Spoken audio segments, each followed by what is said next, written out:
West Bengal state university BA education general 6 সেমিস্টারের suggestion নিয়ে আজকের এই ভিডিও। 6 সেমিস্টারে যে তোমাদের ডিএসসি পেপারটা রয়েছে সেই পেপারটার নাম হলো ancient Indian education and contemporary issue in Indian education. এই ডিএসসি পেপারে তোমরা কি কি প্রশ্ন পড়বে তা নিয়ে আজকের এই ভিডিওতে আলোচনা করা হবে। তোমাদের কাছে অনুরোধ, তোমরা ভিডিওটা প্রথম থেকে শেষ পর্যন্ত দেখো এবং ভিডিওটি ভালো লাগলে অবশ্যই লাইক করে দিও এবং এই চ্যানেলে যদি নতুন হয়ে থাকো তাহলে চ্যানেলটিকে সাবস্ক্রাইব করে দিও যাতে সবার আগে এরকম ধরনের নতুন নতুন ভিডিও পেয়ে যেতে পারো। চলো ভিডিওটা শুরু করা যাক। Ancient Indian education and contemporary issue in Indian education. 15 marks. 1. ব্রাহ্মণ্য শিক্ষার লক্ষ্য, পাঠ্যক্রম এবং শিক্ষা পদ্ধতি সম্পর্কে আলোচনা করো। 2.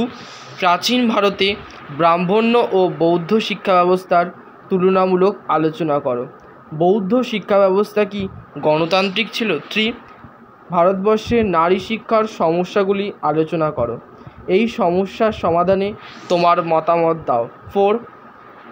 শিক্ষায় সমসুযোগ বলতে তুমি কি বোঝো বা শিক্ষায় সমসুযোগের ধারণাটি ব্যাখ্যা করো। শিক্ষায় সমসুযোগের প্রধান সমস্যাগুলি কি কি ছিল? 5 মার্কস।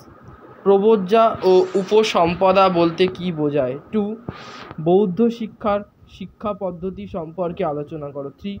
পশ্চাৎপদ শ্রেণীর শিক্ষাগত সমস্যাগুলি লেখো অথবা দিয়ে ভারতবর্ষের তপশিলি উপজাতি ও তপশিলি জাতির শিক্ষা সমস্যাগুলি বিবৃত করো।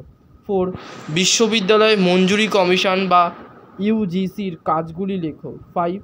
এনএএসি এবং এনসিইআরটির ওপর একটি সংক্ষিপ্ত টিকা লেখো। 6.